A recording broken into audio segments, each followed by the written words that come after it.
Oh là là là, la remontada incroyable que je viens de mettre sur cet indien, la 430 elo.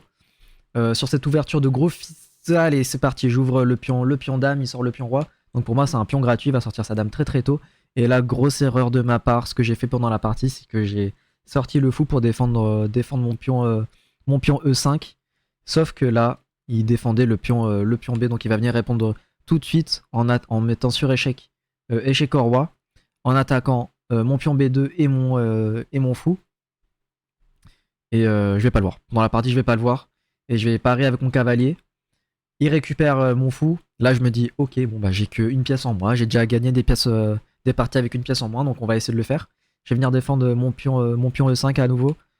Et là, il va venir attaquer mon pion B2. Je le vois pas. Je pensais qu'il venait juste clouer mon roi. Mon cavalier sur mon roi. Mais bon. Que voulez-vous ici? Je vais juste avancer le pion E3 pour libérer mon fou dans l'idée. Et là, il va sortir son attaque sur B2. Fourchette tour cavalier. Et pendant la partie, en fait, quand je vois ça, je me liquéfie littéralement. Là, vraiment, je suis en train de désespérer. Mais bon, on va voir ce qu'on peut faire pendant la partie. Donc là, je vais venir sauver ma tour. Il récupère mon cheval. Sur échec, je vais venir déroquer mon roi.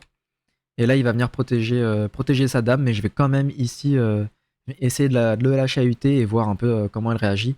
Et elle réagit très très bien parce qu'elle va venir me mettre en échec. Et là, c'est vraiment la merde. Hein.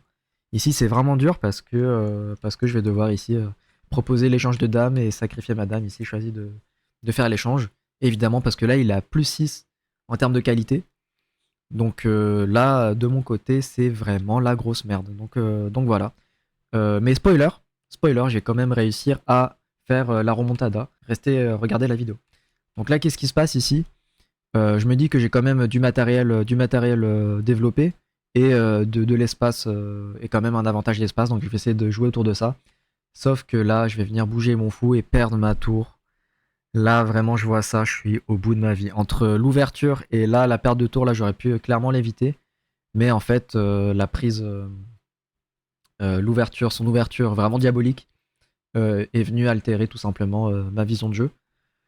Mais bon, on essaie de rester connecté, serein, parce que là, on va essayer de trouver une solution. Donc là, je vais venir développer ma tour, attaquer son fou à nouveau. Il va venir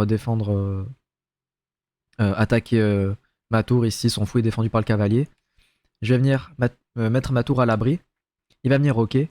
Et là, mon plan de jeu ici, ça va être de chercher la fourchette sur les deux tours et tenter des actions à partir de là. Il va venir défendre